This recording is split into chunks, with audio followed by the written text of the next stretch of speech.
welcome back to my channel. Thanks for tuning in. This is the Ultimate After Show where I recap the Ultimate Fighter Season 25.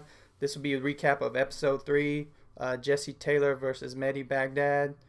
3 parts to the video, the overview of the episode, talk about the coaches in Part 2, and then I'll talk about the fight in Part 3. My overview of the episode was very uneventful.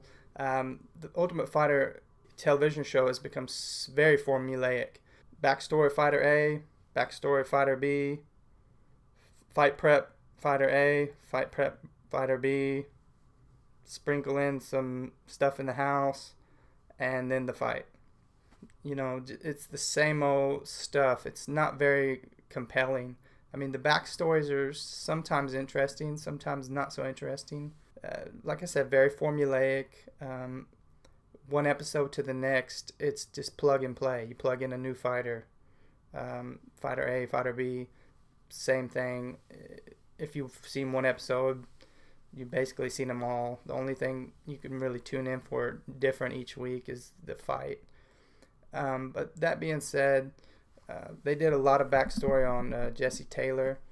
And, you know, the definition of redemption is this guy. Everybody else in the house is, you know, I don't know what they're redeeming, you know. Jesse Taylor, he screwed up, you know. He's got to pay for his fault. So that's, you know, what redemption means, you know. The other guys, they've either fought in the UFC or they've been on TUF. There's 2 TUF winners, so I don't know what they're redeeming, you know. This is basically a second chance for a lot of the guys. But as far as Jesse Taylor, you know, I think he's the only one that's truly seeking redemption, because he was in the finals of the Ultimate Fighter, probably a heavy favorite to win, and then he screwed up and got kicked off the show. The very first episode was the lowest rated TUF in all the 25 seasons. And it's troublesome because if you watch this, me as a hardcore fan, I watch them all, you know, whatever. But as somebody that's just, say, a casual fan or somebody just tuning in to check it out, see if they like the show, I don't know what's going to bring them back next week, you know, because there's nothing compelling. Each week it's just, it's not compelling to tune into the next week. If I'm looking from the outside, you know, like a casual fan or something, if I just watched this episode, I don't think I would, you know, I might tune in next week, but I'm not compelled to. I'm like, oh, got to see this guy or I got to see that. It's not very compelling. I think Chael Sonnen said, you know, it's not necessarily the first episode's ratings, it's the whole season. You know, if it gets better, you know, through the 12 episodes, do the ratings stay the lowest ever, or do they kind of go up, down, up, or whatever? But I just don't see that they're going to go up. The coaches in this episode, we got a good reprieve from the bickering between the coaches. There's not much to say about the coaches. They didn't really fight about the team alpha male, so that was kind of nice.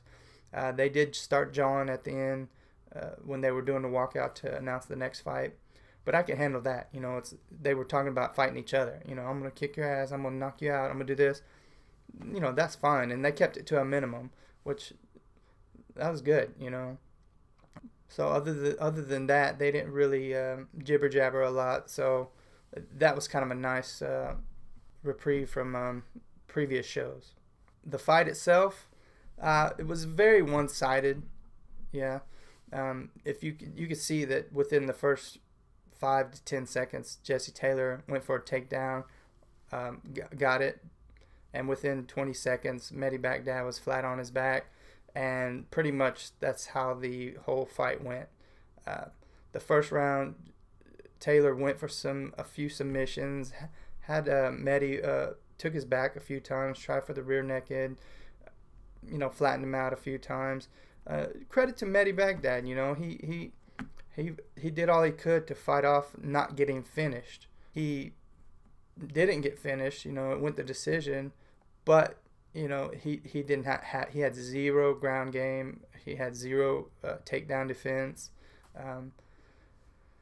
In the second round, now Mehdi, the first round was probably a 10-8, man. That was it was a dominating round by Jesse Taylor. In the second round, Mehdi did drop Jesse with the left, but Jesse just fell right into a takedown and then took Mehdi down and did the same as the first. So the second round was probably a 10-9, but either way, Jesse won both rounds easily. I don't know if he's tipped his hat to all the other fighters that basically, watch out, I'm going to take you down and grind on you. So if I was going to coach against him, I would basically tell that fighter, work on your takedown defense, work on your takedown defense, because Jesse has shown that that's where he wants the fight to be. This shows you that having a wrestling background goes a long way for success in MMA. It could take you far. It might not take you all the way to the top, to the belt, but it can get you damn close. Just to have a solid base in wrestling.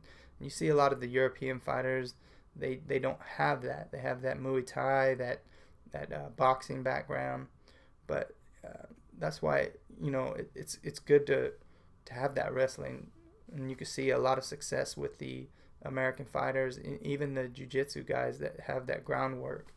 That's about it, really. The show was uneventful. Next week you have James Krause versus Johnny Nunez. James Krause is the #1 pick of Team Dillashaw, I think, and he's probably one of the favorites, if not the favorite, to win this whole season. So look forward to that fight.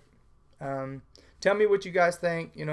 What did you think about the fight? What did you think about Jesse Taylor? Any other comments? Things that you want to know? Anything I could do better to make this show better?